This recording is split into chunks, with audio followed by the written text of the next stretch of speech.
Kinshasa na biso, réalité ya banaki, réalité ya banakino. Septembre oyo passe n'a pas si malgré rentrée scolaire depuis début de semaine carburant ezalité bana misusu bazali ko kene classe bazali na bandaku ba chauffeur topé ba papa surtout ba transporteur ya ba transport public na ba wewa bazali kolala na station bututi tongo côté na gouvernement azako tata bazali ko beta munoko pamba te ti sikoyo clair ezate ministre hydrocarbures yebisa biso to kobima na situation oyo ndenge nini pamba te makambo ezali kotambola malamu te. Vous avez belé à Kolanda KNB News et Sengil Boyeba que lobby ça faisait 25 ans depuis Maréchal Mobutu a tika kibiso na mboka Maroc mais monene ezaki organisé na intention ya kokanisa bon moyena ye ndenge avec ANC topé en République démocratique du Congo ndenge ya kumbela ki Zaïre ba détail ya bon moya Maréchal Mobutu c'est ko kukungwendu wa zabanga bolanda quelques éléments historiques na reportage oyo.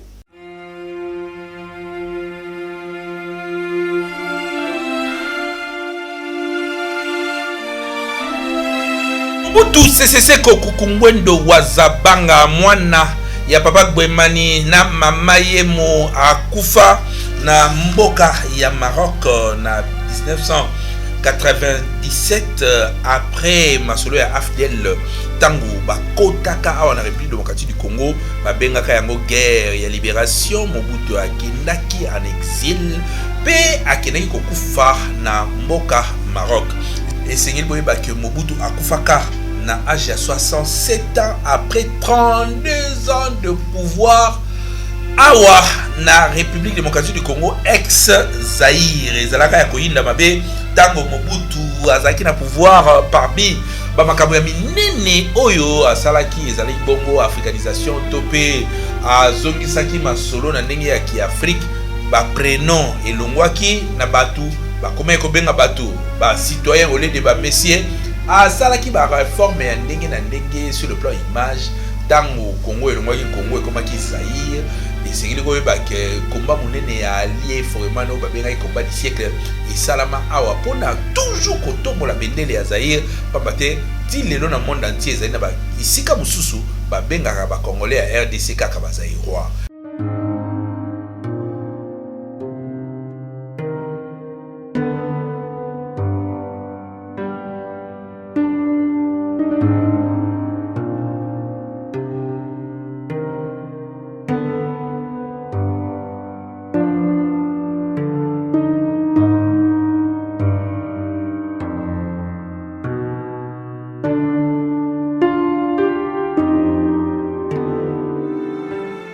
Yangoana esengeli koyeba que Mobutu en terme ya influence na Union africaine topé na Afrique mobimba ezalaki ata soki bafandi na ba homologue na Afrique respect ezalaki pe babandaki kotinda liboso alobaka pamba te azalaki na présence aspect pe autorité ya ki-chef nini to retenir ya mabe epai ya Mobutu ezalaki régime dictatorial oyo ya installaki malgré tout au long il y a 32 ans de pouvoir naie à salaki makambo ndenge na ndenge ya minene oyo etika lokwa ba chef d'œuvre ba palais du peuple na ba stade des martyrs ya ko retenir kaka ya makasi et que Mobutu tango azalaki jeune azalaki journaliste et puis ayeko koma militaire ti na ndenge aka kozwa pouvoir après coup d'état oyo ba betaka na ndenge pe pouvoir ngo ya ikosila ti lelo bato ebele surtout bato ya parti na impère mouvement populaire pour la révolution bakanisaka et le BCC. Oui.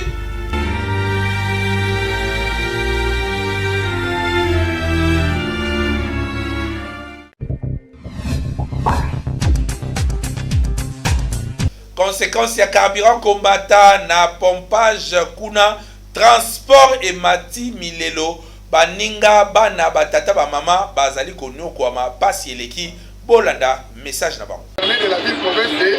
Kinshasa y compris na Golden Boy olobango pasteur na ba député provinciaux nyonso de province de Kinshasa. Je ne peux pas même citer les députés provinciaux de l'IDPS parce que IDPS aza na badepute provinciaux te toboyi to bandolobo batia afingaki biso non toyebi ke crise ezobeta monde mobimba eza crise ya carburant ce n'est pas seulement en RDC c'est partout au monde tozolanda mais tosengi na baautorité provinciaux de la ville province de Kinshasa précisément M. Gentini Ngobila Banka Constantini tosali na Kinshasa mpona nini tokomi koloba ke mieux vaut Kimbuta ke yo mpona biso tokanisaki Kimbuta aza mabe mais lelo tokomi comprendre ke yo oza plus mauvais plus méchant ke Kimbuta Kimbuta azalaki ne mabe mais oyo eleki na domaine nini ya transport carburant ezomonana te toyebi eza crise mondiale bien sûr mais otiki bachauffeur bamotard yo makasi no kaka ya mbongo toyebi te mbongo moso ekendaka lelo towana 3 plaques na batransport ya motard toyebi te baplaque yango soki igf alingeti oza wapi donc lelo transport ngana na pompage navandi na pompage ana nazoloba tanke président fédéral ya IDPS ya jeunesse ya IDPS ya Lukunga ya district ana naza na pompage eza fief na ngai esika navandaka transport ya pompage ata carburant ezomonana te mais bachauffeur bazomoma mutu na pompage 10 ans 4000 francs congolais au litre essence ti lelo eza na 2500 toyebi ke ezomonana te mais majorité ya mituka oyo minene ba 207 ekotaka essence te ezalaka na nini na gazelle donc masuite ezomonana nango mais bachauffeur bazotia pompage zando 4000 bamisusu 3000 toke na bamotard koloba kutu te lelo motard kolomba pompage kitambo magasin 5000 francs 4000 francs 5000 na mutu moko totuni mutuna est-ce que réellement na ville province ya Kinshasa gouverneur azalaka yakaka musala no bamotard taxe bamotard plaque baplaque 3 plaques wana ndo bimisi makasi bino na bodepoi na soi-disant badepute IDPS mais na longoli génie dikanda po musala ozosalaka meme na commune na yo ezomonana mais bino oso otikali bozwa ede président de la république te ntango moto azobimisa 4000 na transport kene zandu bafutaka combien azwaka combien agangaka combien responsabilité nyonso wana ezoyela tata mokonzi ya nini bato bazofingisa Félix eza bino bagentili Ngobila mpona nini oyebi ke before akokotela yo oyebi ke before akosala olingi tosengi na baautorité ya ville province ya Kinshasa badepute IDPS Peter Kaza dolobaka mingi lakisa koza mobali bofixe na Kinshasa prix ya transport commun na bamoto bofixe transport na batransport commun bofixele biso toyeba prix au juste eza combien nous sommes pas dans la jungle nous vivons comme si nous sommes dans la jungle te comment pays lokola RDC IDPS au pouvoir bamavie osalama makasi na domaine ya transport bolofingisa président toloba te tosengi mpe na Serge Kabuya osentisaka bamatine salisa mpe matine lobela Gentini Ngobila yo mokonzi noka bamatine bafingaki balobaki batongaki salisa mpe matine tosoutenir chef de l'état na domaine ya transport ata carburant ezomata toboyi te mais l'état imposaka prix kende na Brazzaville carburant mpe emati kende na Angola parce partout au monde tolandaki ngo na Belgique na France mais elobi teke bato bamata transport nde balingi omboka ndenge nini tosengi na baautorité en tout cas bosoutenir président ya kosala oyo population alingi ana pompage ce n'est pas seulement pompage presque partout moi maloba moke nazalaki nango koloba mikolo nalingaki koloba te po banda nabimi prison na olobaki na oloba te mais makambo ekomosalama nazozongela media butu moi tina lifobo déjà nakomela Gentini ntango nakosala émission na kolakisa bino badocument Kimbuta tika zando pompage c'est 700 francs Gambela pompage 650 francs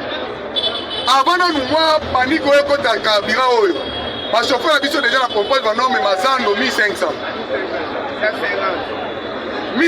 Gambela 1500 Avant nous crise au moins Mkeya. Parce que moi, nous les lots de remis 4 000 francs congolais. Mais on a gentil, je suis le gouverneur. On a reçu qui ça? Transco, ils ont mon en côté. Chéribe Okende. Yeba tout mon côté. Pour tout le monde qui a besoin de mission, Bino Bakabili, Seigneur Soboye, comme on a Sima Félix, Bozingi, Boya la Bizaleli Akala. Après le bilobe comme un Félix Agéraki, Yemoko. Ah, transco comme à l'issusté. Mais tant transco, Zalaki, Tozalaka, la transco mi-balé. Ligne numéro ya Zando, comment on appelle ça? Mama Emo. La ligne numéro ya Gamela, c'est fini. Quand on a des transco. On est content, tout ça, dans la. Au moment où il y a un biseau, on est belé. Content, on est quitte. Content, on est au moins du secteur. Donc, on est belé impossible. Donc, nous demandons aux autorités compétentes de la ville province de Kinshasa, vraiment, veuillez nous aider. Chériban Kende, nous vous supplions, veuillez nous aider. Aucun compteur, merci, Mingi.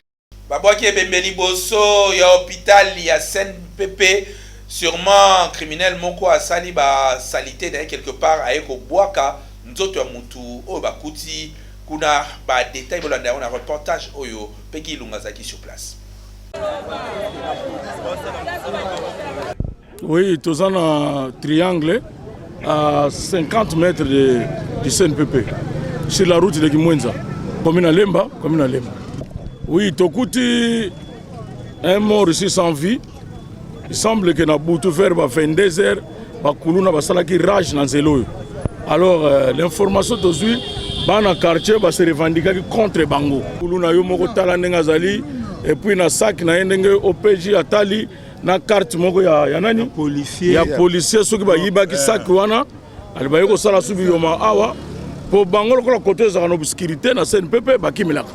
So basali biyo mananzela munene ko boucler ba moteur banani fuite na mongeza kana CNPP. Alors bana quartier lokolo ba revendikaki na poursuite na bango yazu Pierre moko na mutu na Nick. Yango na lokuta na terrasse. Non, trop c'est trop. Biso na la police nationale tozo sala tout. Surtout tronçon ils sont comme 23h, 22h. Les motards sont à l'est, les passants sont à l'est. Quand on a des quartiers périphériques, Malolo, Djaka, Bango, ne va pas Papa Koto, Biso, Tozo vivre net, Tozo na est. Peut-être les peines à est, va vivre bien. Mais Biso Koto, Tozo vivre na insécurité, mon cause vraiment totale. En plus, selon Andazo déclaré ma casse, na Katsa Congo na Biso, droit vraiment et vraiment normalement, na ndenge sengé les aller là. Pourquoi? Puisque la police va s'amuser Bango bien. Bazo kanga bakuluna mais ba oyo bazo tika bakuluna eza pona kuboma biso lisusu ba peuple pourquoi pour ça bazana ba droit na bango bazo côté la bango pour ngai so bakatinga loboko na mona présence à droit de l'homme ti en coup finalier na ye c'est tout à fait normal en tout cas papa eza par page 21 batuna balali te ba sabuso baboye hein afuti masumu na ye bazo nyokola bato moto batu hein bako yiba bato moto ba mema bangambu na likambo ba yebite saki wana kasi opération biloko nyonso ba yiba ka bachaka na kati biloko nyonso ba yiba ba bachaka na kati donc afuti masumu na ye akende bali wana bazaki groupe ya 4 ou bien 5 personnes. Dans le besoin de bimi, to bani kolanda bango. Ko kita bazo kita bakuta na ba policier. Ba policier bazaki na patrouille, bazo mata. To koti pe to lali. Wana za 21 accès salemi. Avant to lali 0h. Tozo tala bango. Na mise na mise to sala masala na to moni. Le salaire du péché c'est la mort. Akufina musala na ye, ça salaire na ye. Kuluna ezali ko continuer ba kuluna ba botoli. Maman moko sac na ye na commune ya Makala milelo pasi pe bawa en tout cas police c'est sengele sa musana la police toujours et sa musala général Kasongelongo na batu na ye basalaka maman na boucage koto mais du moins toujours mona toujours bana bazali bosso na oyi bana nga yeba ngote na ya mona monaki na buto ya mardi na 6 côté ka vers ba 22 to que 23h nazo kita na kwa na tiki jemi likolo nazo kita pona koma côté à peu près côté na biso nde na yokuta na ba mi balé ba bimelinga mi balé moko na so na mandi na kota le ko zala to oyo na moko mulai azala na yebi ete bango nga yebi bango te papa oyo monaki nani na mona moko ase masqué mais aussi on a mona ipena bieza oyo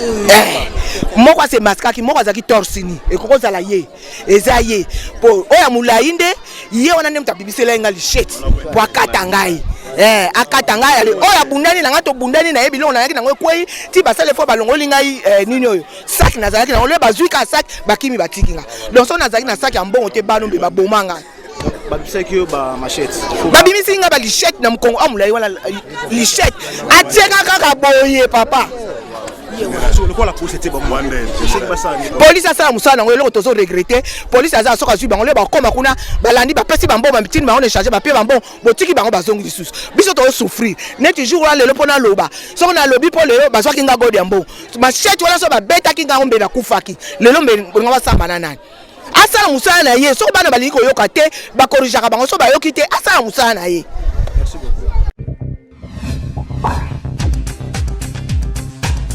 Beltexco azali ko continuer côté que la ba congolais ba kaye kende kosomba ba kaye qualité kuna.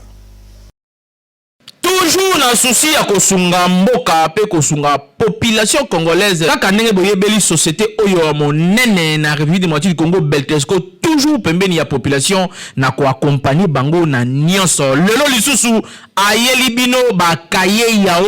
pona kelasi ya bana na biso classe ezali kozonga kala te awa na yango kimaka deja mbangu na ba magasin nyonso ya Beltexco oyo yebi ezali partout awa na Kinshasa na ba commune nyonso soko tuli magasin ya Beltexco ezali po osombela bana na yo ba fourniture scolaire ya qualité supérieure lokola ba cahier yao ba stylo simba pe ba cahier cartonné ya ba format nyonso ozana besoin ozwa ba cahier ya qualité pe ba stylo ya kitoko pona bana na yo année scolaire oyo bazala à l'aise kimambango na ba boutique ya Beltexco okozala desiti responsable maman responsable bande kono so basonga bana po basonga classe Beltexco comme mesano ameli bino bakaye kitoko babengi bakaye ya uya Beltexco o ezali bakaye réussite bakaye oyo mwana so akomela ngo akochouer te po ezali bakaye ya réussite bakaye oyo couverture ezali makasi ba papier ezali pembe ligne de page ezali kitoko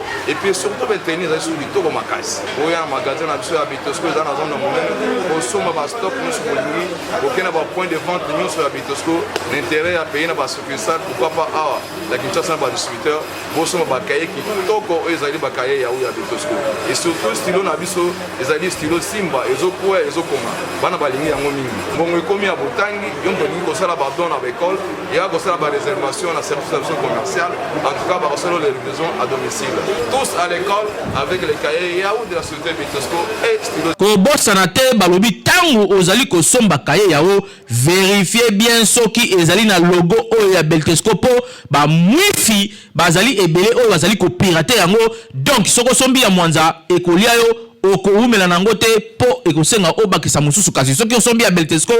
ozali mobimba ane mobimba bana bakotanga kitoko po bakaye na bango pe ba stylo na bango ezali ya qualité supérieure o tolobaki te tolobi Beltexco vraiment mosungi ya mboka Kinshasa et l'équipe partout.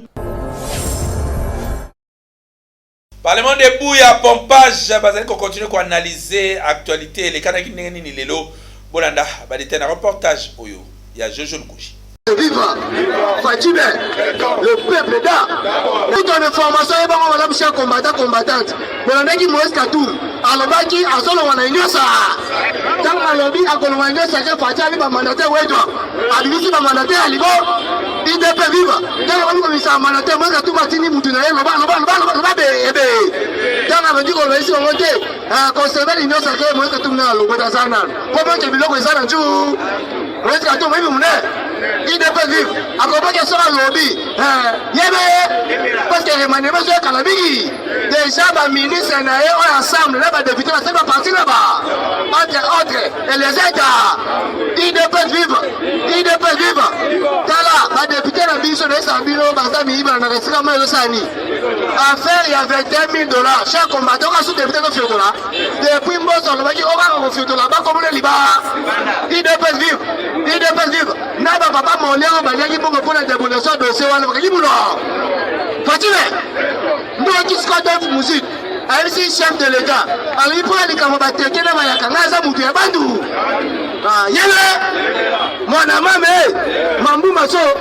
tala biso tozo préparer des élections tala comme en 2023 baba kota na teke ba comprendre que bio kolo si dépêche ce que moi ko Jean-Pierre Bem akene le Équateur aisi tous les bangala bimbo moni libenge ezalaki na courage mais quand ya fati libenge comme na libérade Kebino Bunaga na wana déjà FADC a récupéré 16 km à Bunaga yaya na Beni ça va aider pour il peut vivre donc il dit tout Keïta à cette déclaration là le diable batté mon ami là le diable batté dit tout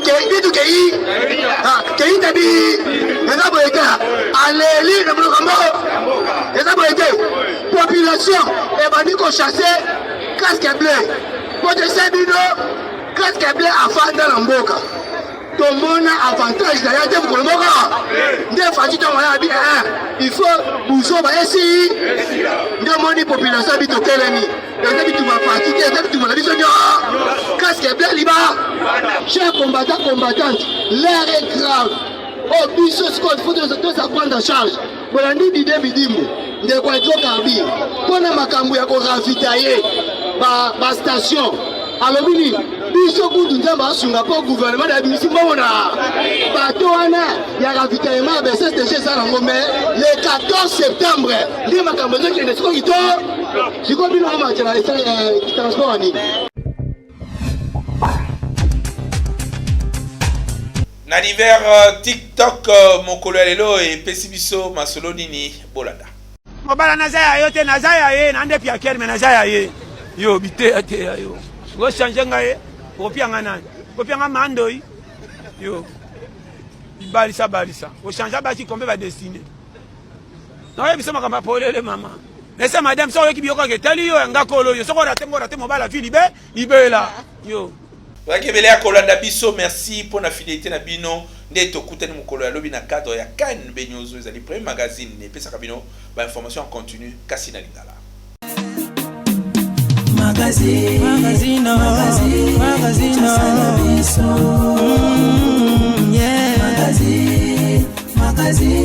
Kinshasa na biso réalité ya bana kino